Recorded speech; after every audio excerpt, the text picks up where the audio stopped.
It is now time for the Robesonian Sports Report with Chris Styles on 97.1 FM, 1340 AM, WAGR in Lumberton, covering sports for Robeson County.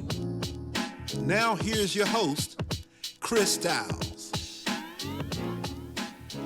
And welcome to the Robesonian Sports Report here on WAGR. I'm your host, Chris Styles, sports editor at the Robesonian, and here for our weekly half-hour glance at local sports here on WAGR.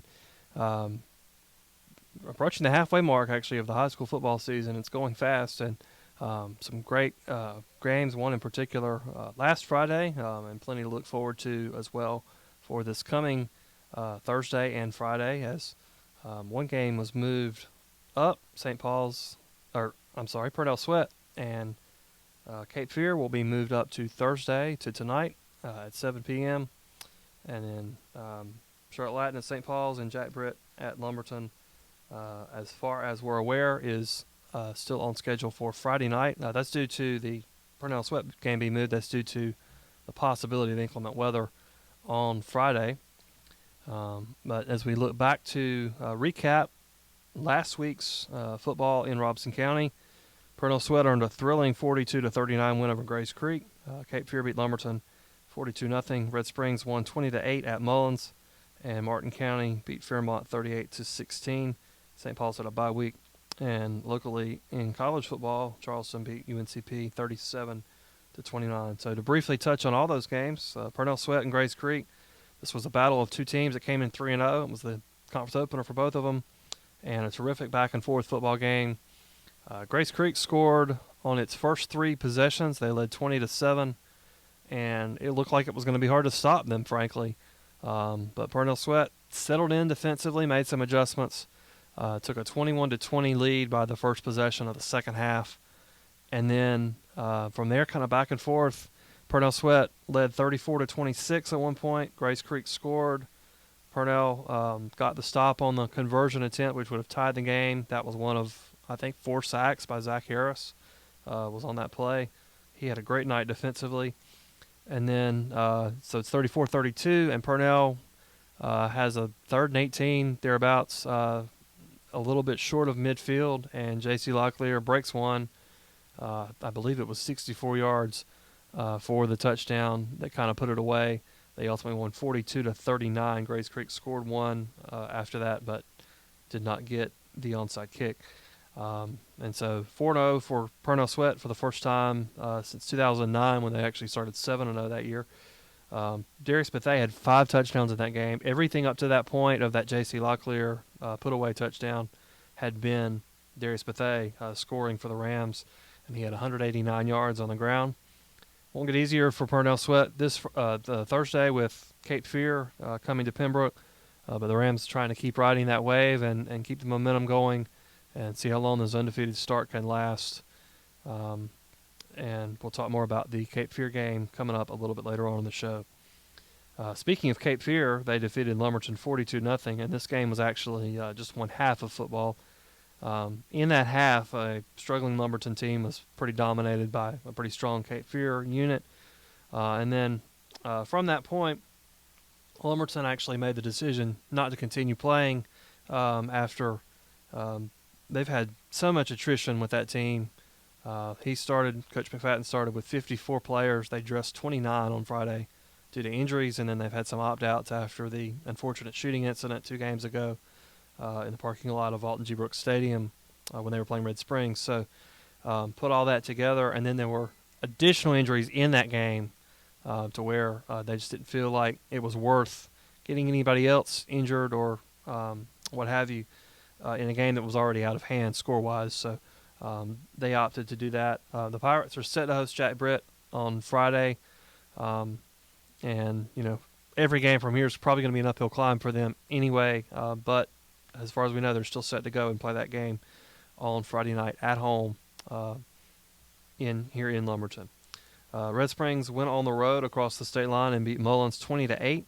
Coach Tim Ray felt that maybe that should have been a larger margin, but nonetheless was proud of the win.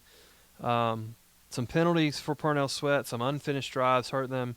But nonetheless, rushing touchdowns from T.J. Ellerby, from Jakelson Mack, and then a passing touchdown from Scotty Locklear to Chris Locklear, and then a strong defensive effort against a very pass-heavy Mullins offense, and put all that together, and it resulted in the 20-8 outcome.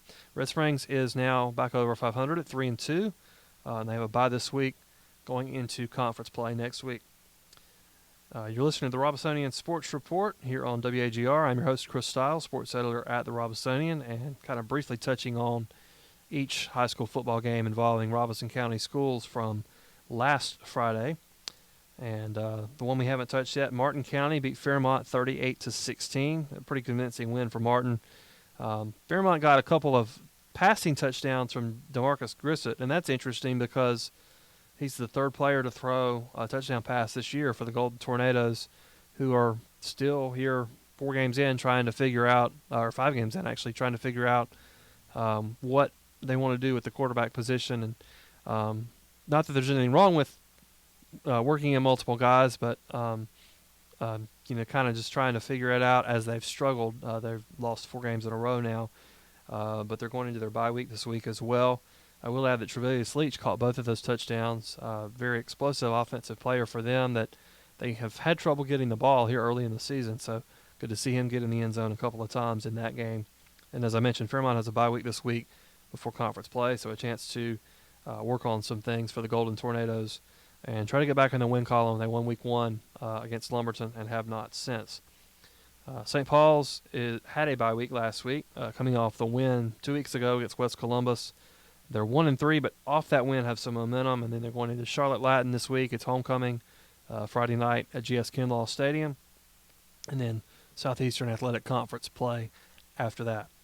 Locally, collegiately, Charleston got a 37-29 win over UNC Pembroke last Saturday, and this was a really interesting game, kind of a tale of two halves, if you will, for the Braves. The first half, the defense kind of settled in, did okay, but the offense just was really out of sync the entire first half. Bunch of drop passes, a few times screen pass would go to a receiver and he wouldn't turn around to catch it. I mean, just very, as I said, out of sync looking situations for the Braves. Some penalties in there as well. But then they made a quarterback change. Colin Johnson came in and relieved Caleb Pierce. And Johnson played much better and led a comeback attempt in the second half that got the Braves right close to being in this game. The closest they got was 5 points. And they had scored and went for 2, trying to get within 3, didn't get the conversion. That was 34-29. Charleston kicked a field goal, and then UNCP was driving again in the final minute, got to about the 20-yard line, and then a pass was deflected off a receiver's hands and intercepted, which kind of settled the outcome there. So the big question moving forward, and we'll talk about this a little later, is the quarterback position and what Coach Hall is going to do moving ahead for the Braves as they have West Liberty on the road this week. Whether they'll stick with the original starter, Caleb Pierce, or go with Colin Johnson, or maybe some combination of both. So we'll have to see what happens with that. And, of course, you can read about all this on Robesonian.com and then Wednesday's print edition of the Robesonian, recapping the games from last week. And there's also plenty of preview content and a predictions column on Robesonian.com. Let's get started here on the Robesonian Sports Report here on WAGR. Coming up after the break, we'll have St. Paul's head football coach Mike Setzer joining us over the phone. You're listening to WAGR.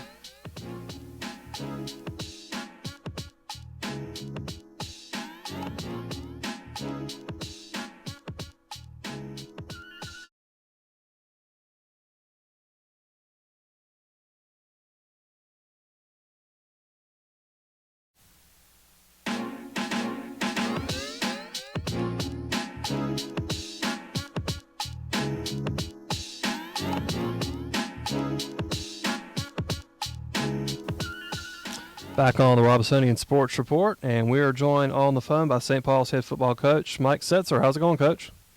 Hey, good, blessed. How you guys doing? Doing good. And getting set for some football this week. It'll be Charlotte Latin on Friday night for you guys. We'll get to that in a minute, but kind of been an up and down season for you guys so far. So how would you assess kind of where you guys are at here at 1-3? Well, 1-3 for us is a bit of a new territory for our program, but I'm pretty happy where we at for two reasons. We were hit with a big injury bug right before the season started, so it afforded us to put a lot of guys who wouldn't normally get playing time into some significant roles. So it's nothing like learning like experience. So we got a lot of young guys got experience now, and the second reason is the open week has been good to us. And we're about one more week out to being full tilt with some of our experience getting back off some injuries. So I'm excited about that. Yeah, it has been some key injuries for you guys. Tell me about some of the guys that have been out and what they'll bring to the team when they come back. Yeah, well, we have our best O-lineman. Our first 3 weeks we're starting 2 sophomores and 3 freshmen, and that's kind of unheard of in varsity football. But like I said, they gain so much knowledge. But we get Tacoma Hare back next game, and he's our best O-lineman, and he's our most experienced O-lineman. So it's going to help sew up some things, and we have 2 more O-linemen coming back. So that's going to be huge for us in that respect. And then we gained back a linebacker, Eli Caballero, and then we gained back a defensive end, Angel Clark. All these are starters, so I'm excited about having the starters back. Like my backups, they've done a tremendous job holding down the fort. But getting ready to go into conference play, we need to be full tilt. Yep. And how much growth have you seen from your team just from week 1 to now, and that kind of showed itself in the last result against West Columbus as well? Well, I think that the growth I saw, like you said, I think that we had, to truly be honest with you, we had a little bit of entitlement. Usually when we pull up on the bus, people go ahead and bow to us and let us take over. But we had some young guys that had to learn how to play and learn how to earn the right to win. So I always tell them that, there's a sacrifice in winning. You just can't just show up. So I think some of our younger crew is starting to understand. We've seen them grow up in the last 3 to 4 weeks of how to play a game, how to finish a play, how to finish a game. And so we've been really excited about that. I think we're learning how to win now. And your defense has played well all season long, especially in the West Columbus game. Had a big play there at the end to preserve the win. So how much momentum can they take from that West Columbus game, and how much have they been a strength for you guys in general all season long? Yeah, well, we always speak, Chris, I always speak about three facets of the game. You have to have special teams, you have to have offense and defense be a concerted effort, and I don't think we've been that for the first couple of weeks. I think that defense has afforded us to stay in the games. But every week we've watched the offense because of some of our missing links struggle, but they continue to improve. So we felt like like the last game against West Columbus, they all were kind of coming together. I thought our special teams played really well, and so I thought we had some really good sparks on offense. So that's what we've just really been highlighting those facts during the open week and trying to get all 3 facets of the game to come together. So if we can make a concerted effort, I think we'll be a hard football team to deal with. And I've talked with other coaches that have had tough starts about the challenge of staying positive. But for you guys, in a situation you're not used to being in, having been a successful program the last few years, maybe even more so a challenge to stay positive through that 0-3 start, which is now 1-3. So how much of a challenge was that for your team? Oh, it was a big challenge. He lost the first game, and it was like season over with, So, it's a challenge as me as the head guy to kind of get them rhythm back in, get their feet back on the ground.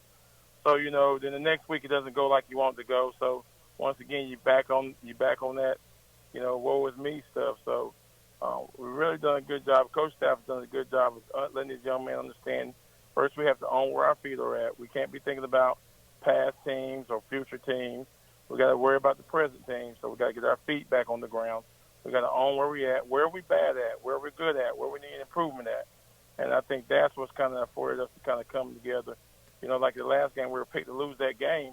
It's about how we've been playing. But, I think that, allowing a team to come in here that was undefeated and ranked in the state and then getting that win, it really gets the kids to kind of see and once again, that we all working together towards this goal, and we can do it. And that's what happens when you kind of own where your feet are at and don't worry about the past or the future. Here on the Robesonian Sports Report, I'm your host, Chris Stiles, here on WAGR, and we're talking with St. Paul's head football coach, Mike Setzer, and the Bulldogs have Charlotte Latin on Friday night. So, Coach, for a team coming in that a lot of people around here probably aren't too familiar with, what's kind of the 101 level scouting report on Charlotte Latin?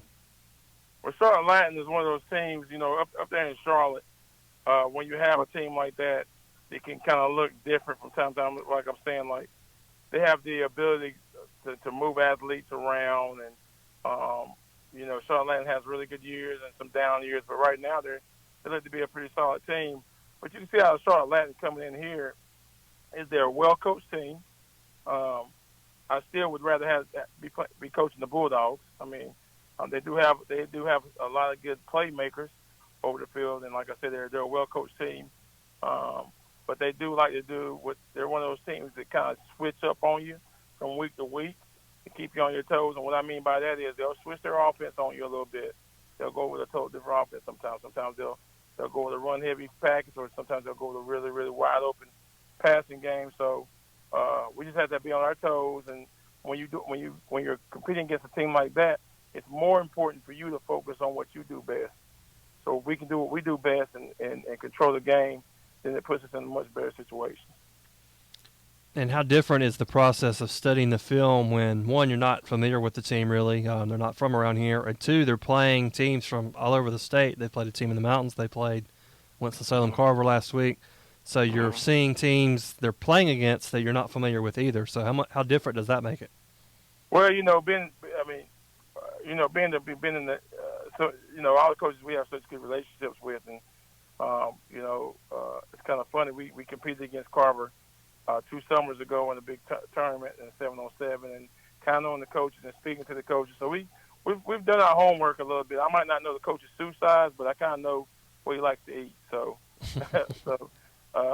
we've done our research a little bit, because these kind of teams, like you said, when they're not in your backyard, you better kind of figure out a lot of things about them. So I feel like we've done enough good research to kind of figure out what we feel like they're going to want to do. But once again, they do like to keep you on their toes and keep you guessing. And you mentioned they're a solid fundamental team, a well-coached team. How much harder does that make to beat a team like that when you go against them? Well, that's a good question, because, the first 3 weeks I felt like we were beating ourselves. We had a lot of silly penalties, like jumping off sides, things like that, going beyond the whistle, things like that. You can't do those things to beat a Charlotte Latin. You're gonna have to play your A game. But Charlotte, like I said, because Charlotte Latin's not gonna be that team that's gonna give you a lot of penalties. We're not gonna be able to earn a lot of penalties with Charlotte Latin, but we cannot be the team that we had been previously of giving up easy things. So when you get a well-coached team like that, you better know that you got to do what you do good, and you got to do it consistently. And we got to cut down on the penalties, because they're not going to give us any easy penalties. Yep. And you're very much one game at a time, and I understand that. But while I've got you, I want to look ahead a little bit to conference play. And Clinton, the heavy favorite in the Southeastern, with all the weapons they've got. But beyond that, it's kind of a wide-open conference. So what's kind of that outlook like for you guys going into conference play next week with Red Springs? Well, I want to go on record and say that our conference is wide open. We don't bow to Clinton. We Sure. still the dogs. So I want to go on record to say that we ain't bound to Clinton at all. We're not going to crown them champion. But we go into our next week we go into the rivalry week, and anything can happen. I like rivalries, but I hate rivalries in the fact that you throw the records out the door, and because that's what makes them rivalries. Red Springs and St. Paul's have had some of the better games against each other year in and year out. So I'm hoping that Red Springs plays really, really bad next week, but I'm counting on it to be a rivalry. And like you said, with rivalries, you have to know that going in it, something good is going to happen, something bad is going to happen. We can just take that on the bigger stage when you watch Colorado and Colorado State. When you think Colorado should have been up by 80, they had to really fight the whole night. So that's what kind of rivalry games present themselves. Yeah. But I am happy to see that some of our teams in our conference seem to be making a move forward with football. So that's just good for us to be able to advocate to the state that our conference means something. Yep. And to that end, Red Springs play much better than they have been the last couple of years. Mike Setzer, thanks for joining us here on the Robesonian Sports Report on WAGR. Thank you so much. Thanks for having us. Yep. Go Dogs. And we'll be right back after this.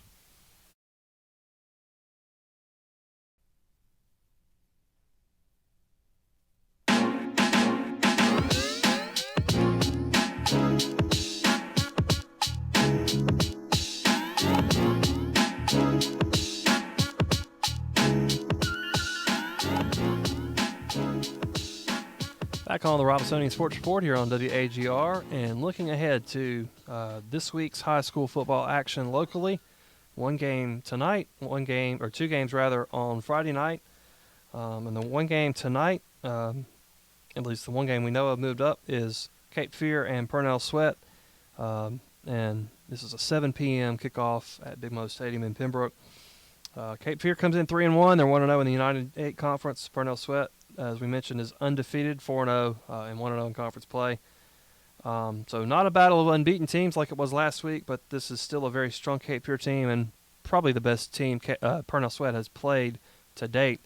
Not taking anything away from Grace Creek, but Cape Fear probably on paper the best team the Rams have played. Two quarterbacks have played every snap, or have played snaps rather, in every game for Cape Fear. They kind of mix and match with that.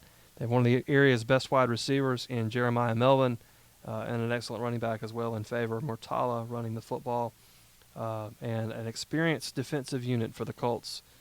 So those athletes I just mentioned for Cape Fear, on both sides of the ball, frankly, going against the Rams' physicality, will kind of be the big tug of war in this one, if you will. Historically, this is an interesting series history. Purnell Sweat leads the all-time series 11-8. As conference opponents, Purnell Sweat's won 7 of 9 matchups against Cape Fear. 8 of those were in the early to mid-2000s, and then the other was last year. So 7-2 for Purnell Sweat, but the 2 losses are both shutouts. So Cape Fear with a couple of shutout wins, and one of those was last year, a 48-0 win by the Colts. Although Purnell Sweat playing much better and a much different team than they were just a year ago. So the history's almost, I always think it's interesting context, but then also not so important context because the teams are always different than even last year. So this should be a competitive game, and you can check out my prediction for this game on Robesonian.com in my predictions column for this week.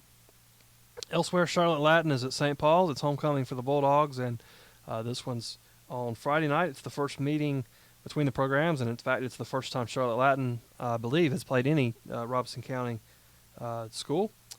They both have had a similar season arc. They were both 0-3 and then won in their last time out. St. Paul's win was over West Columbus 2 weeks ago, and then they had their bye. Charlotte Latin beat Carver up in Winston-Salem. And I'll be up front here and say I don't really know a whole lot about Charlotte Latin. Obviously, they're not a school from around here, not someone we've seen here in Robeson County. Coach Setzer for St. Paul's, as he mentioned in our interview, said they're a very solid coached team, a fundamental team. And when I talked to him for the previous story in the Robesonian, he said he thinks maybe the best team they've played, which is an interesting thing to say considering who they've played. Westover, West Columbus, and Lee County are all very good teams, and not taking anything away from South Brunswick either, but that St. Paul's has played, and he feels like Charlotte Latin may be better than all of them despite that 1-3 record. So it's going to be an interesting football game. And I mentioned too with the coach that Charlotte Latin's played kind of an eclectic schedule. Game in the mountains, game in Winston-Salem. Now they're coming to the Sandhills to play St. Paul's, and so you see a lot of different styles of football when you play around the state that way. And so that may be, he mentioned Charlotte Latin looking different offensively from week to week. That may be part of the reason why, is they've moved around the state and kind of trying to best go against each style that they play. But so it should be an interesting game between Charlotte Latin and St. Paul's on Friday night. Jack Britt's at Lumberton. Jack Britt they lost all 3 of their non-conference games, as Lumberton did as well. But the Buccaneers beat Douglasburg pretty convincingly last week, and I feel like they're a better team than that record would indicate. It was week 3 before they scored, although they had a couple of tough games to start the season and have played better since then. A close loss to Scotland, and that win I mentioned against Douglasburg.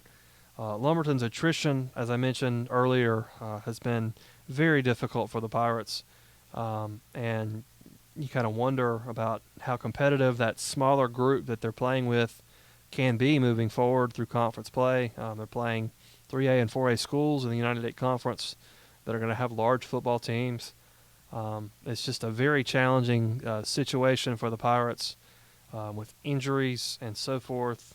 And Coach McFatten said last week when we had him on the show, he could write a book about his first few weeks as Lumberton football coach. Another interesting chapter, certainly over the last 7 days for the Pirates. But and series history here: Jack Britt leads 10-1. That includes a 44-0 win last year. Lumberton only went over the Buccaneers, came back in 2011. Here on the Robesonian Sports Report on WAGR, I'm your host, Chris Stiles, sports editor at the Robesonian. And we're looking ahead to this week's games. But we've talked about all 3 high school games, and UNCP we'll talk about in a second. But Red Springs and Fairmont have byes this week.